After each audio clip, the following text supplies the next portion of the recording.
الحمد للہ رب العالمین والعاقبۃ للمتقین والصلاة والسلام علی اشرف الانبیاء والمرسلین وعلى آلہ واصحابہ اجمعین اما بعد فاعوذ باللہ من الشیطان الرجیم بسم اللہ الرحمن الرحیم ولا تقولوا لمن يقتل في سبيل الله اموات بل احیاء ولكن لا تشعرون آمنت بالله صدق الله العظيم وصدق رسوله النبي الأمين المهدي الكريم ونحن على ذلك لمن الشاهدين والشاكرين والحمد لله رب العالمين۔ میرے اور آپ کے آقا محمد رسول اللہ ارشاد فرماتے ہیں من صلی علیہ صلاۃ واحدہ فصلی اللہ علیہ عشر صلوات وحطت به عشر خطیات ورفعت له عشر درجات۔ حضور فرماتے ہیں کہ جو شخص مجھ پر ایک بار درود پڑھتا ہے تو پروردگار عالم اس بندے پر 10 رحمتیں نازل فرماتا ہے، اور اسی درود کی برکت سے پروردگار عالم اس کے 10 گناہوں کو بھی معاف فرما دیتا ہے اور اس کے درجات میں 10 گنا ترقی بھی عطا فرما دیتا ہے۔ تو آئیے غیرت و محبت کے ساتھ نبی اور آل نبی کی بارگاہ میں غلامی کا ثبوت پیش کرتے ہوئے بآواز بلند درود پاک پر اللہم صلی علی سیدنا مولانا محمد صلی اللہ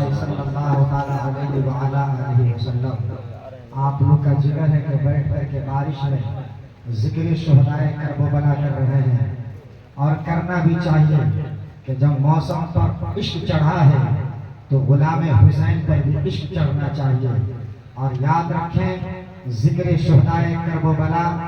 انسانوں کے آنے کا محتاج نہیں ہے کہ اگر آدمی سنے گا تبھی محفل حسین ہوگی، آدمی اگر سنے گا تب بھی محفل میلاد ہوگی۔ میرے آقا ارشاد فرماتے ہیں کہ جہاں کہیں بھی ذکر رسول کی محفل سجائی جاتی ہے، جہاں کہیں بھی اللہ کے ذکر کی محفل سجائی جاتی ہے، وہاں پر اللہ کے نیک فرشتے جن کا نام سجاہ ہے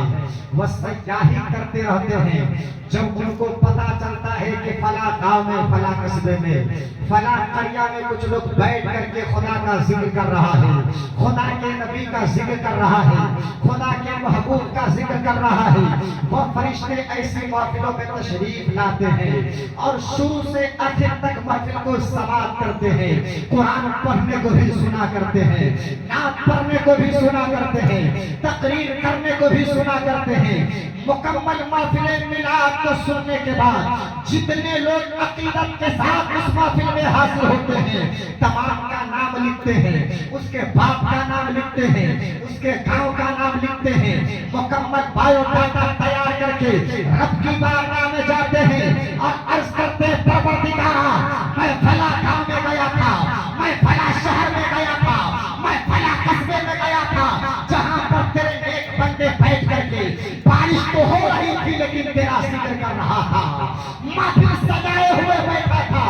ذکر حسین کر رہا تھا۔ میرے آقا فرماتے ہیں جب پروردگار عالم کی بارگاہ میں وہ فرشتے ہمارا ذکر کریں گے تو رب فرمائے گا او فرشتے تم گواہ ہو جاؤ کہ جو بھی میرا بندہ عقیدت کے ساتھ، محبت کے ساتھ، ارادت کے ساتھ، الفت کے ساتھ میرا ذکر کر رہا تھا، میرے محبوب کا ذکر کر رہا تھا، میرے محبوب کے محبوب کا ذکر کر رہا تھا، او فرشتوں تم گواہ ہو جاؤ، میں تمام لوگوں کی حاضری کو قبول بھی کرتا ہوں، تمام کے گناہوں کی بخشش بھی فرماتا ہوں۔ اللہ سبحان اللہ، بہت خوب۔ کامیاب ہونے کے شروع میں سنے چلے گئے، کامیاب تو وہ ہے کہ مکمل سنے اور گھر پر جا کر کے ماں کو کہے ماں کہ تیرے دودھ کا یہ اثر ہے کہ لوگ نارمل موسم میں بیٹھ کر کے ذکر حسین سنا کرتے ہیں، لیکن تیرے دودھ کا اثر ہے کہ بارش ہو رہی تھی لیکن ہم بیٹھ کر کے مصطفیٰ کا ذکر سن رہے تھے، حسین پاک کا ذکر سن رہے تھے۔ اور یاد رکھنا میرے یارو، قیامت کے دن اگر حسین پاک اس ادا کو قبول کر کے اگر مسکرا دیے تو 80 سال کا سجدہ جہاں پر لے جائے حسین پاک کا مسکرانا لے جائے، حسین پاک मुस्कुराना ले जाएगा। करबला की तारीख को बयान करने के लिए वक्त चाहिए, और अगर उसको शौक में सुनिएगा तो 10 मिनट में भी दास्तान करबला बयान किया जा सकता है, 10 दिन में भी दास्तान करबला बयान किया जा सकता है, और 1 मिनट के अंदर भी दास्तान करबला को बयान किया जाता है। जो लोग खड़े हैं हम लोग बैठ जाइए, ज्यादा वक्त नहीं लेंगे। जब देखें कि आप पर अक्ताहट तारी हो गई है, हम लोग भी बच्चों को पढ़ाते हैं तो देखते हैं कि बच्चा कितनी देर पढ़ सकता है, कितनी देर बातों को समझने की ताकत रख रहा है, कितनी देर बातों को गौर से सुन रहा है। लेकिन जब उदक बुदक करता है तो समझ जाते हैं कि अब बच्चों को बात समझ में नहीं आने वाली है। आपके मोहल्ले का ये 2 लाख इदारा शरिया में आलिम बन रहा है, फाजिल बन रहा है। हर वालिदैन करीमैन को चाहिए कि अपने औलाद को आलिम दीन बनाए, अपनी औलाद को फाजिल बनाए, अपने औलाद को मुफ्ती बनाए, इसलिए कि ये दोनों जो लाल है ये आपके मुस्तकबिल की जमानत है। एक जमाना ऐसा आएगा कि मस्जिदों में नमाज पढ़ाने वाला नहीं मिलेगा, एक जमाना ऐसा आएगा कि मस्जिदों में अजान देने वाला नहीं मिलेगा, एक जमाना ऐसा आएगा कि मैयतों पर जनाजा पढ़ाने वाला नहीं मिलेगा। लेकिन अगर आपके घर का कोई आलिम रहेगा, आपके घर का कोई फाजिल रहेगा, आपके घर का कोई मुफ्ती रहेगा, तो मस्जिदों का मुसल्ला भी बचा लेगा, मस्जिदों का मीनारा भी बचा लेगा, और सीना ठोक करके कहेगा हम किसी के मोहताज नहीं है, हम मुसल्ला भी बचाना जानते हैं और मस्जिदों का मीनारा भी बचाना जानते हैं। नारे तकबीर, नारे रिसालत, अज़मत हुसैन, सुभान अल्लाह। ये दोनों बच्चे वली अहमद और जमात दुआ करे मौलाए करीम इस तालीमी सफर को मुकम्मल फरमा दे और बेहतरीन आलिम दीन और सलाहियत आलिम दीन बना दे, ताकि आपके गांव की वो एक जमाने में तकदीर लिख दे। बहुत इस जलसे के अरबाब अहल अक़्ल जो हैं इनके पीछे लगे हैं, मुकम्मल तौर पर इनकी निगहबानी कर रहे हैं, कोऑपरेट कर रहे हैं। आप लोग भी इनकी कोऑपरेट कीजिए और सब अपने बच्चों को कम से कम इतनी तालीम दो कि आज जो आप दारुल इल्म में फतवा लेने जाते हो कि मेरा बेटा मेरी बात नहीं मानता है, कम से कम कुरान पढ़ा दो, हदीस पढ़ा दो, दीन पढ़ा दो, ताकि आपके सामने वो अदब से बैठ सके, अदब की बात कर सके। ये सारे उलमा हमसे बड़े हैं, अगर ये दुआएं देते रहेंगे तो चंद मिनटों की बात आपके सामने हम पेश कर देंगे। किसी शायर ने वर्षों पहले कहा था कि फलक पे जन्नत हुसैन की है, फलक पे जन्नत हुसैन की है। हम लोग जो है ना जलसा बहुत किए, उम्र से ज्यादा जो है जलसा कर चुके। 2 आदमी में भी हजरत हम लोग तकरीर करते हैं, कभी कभी महफिल बड़ी रही भी तकरीर करते हैं। अब ऐसा नहीं ना है कि अब हम लोग छोड़ देंगे, अब आप लोग की मोहब्बत है तो आपके घर का मैं बच्चा हूँ, मेरा घर मधुबनी में, लेकिन कोई हमको जानता है नहीं। जब हमको मेरे पास अकल भी नहीं थी तो घर वाले का अब इस काबिल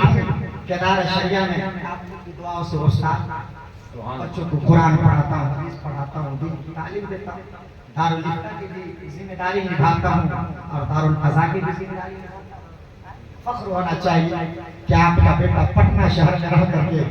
अपने दिल में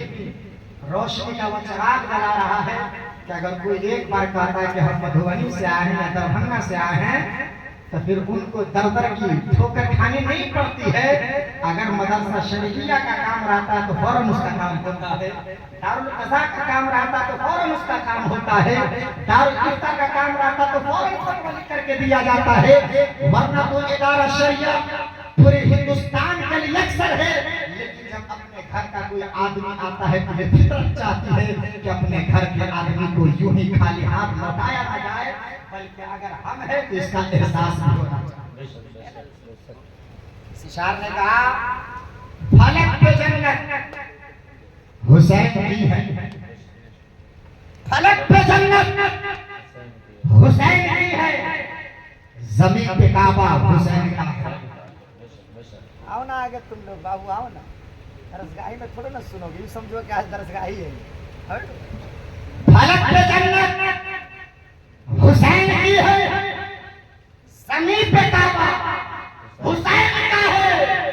जो सारी उम्मत की लाज रखे वो एक सजदा हुसैन का। जो सारी उम्मत की लाज रखे वो एक सजदा हुसैन का है। और वहीं से जन्नत की सरहदें हैं, वहीं से जन्नत की सरहदें हैं, जहां से मैदान करबला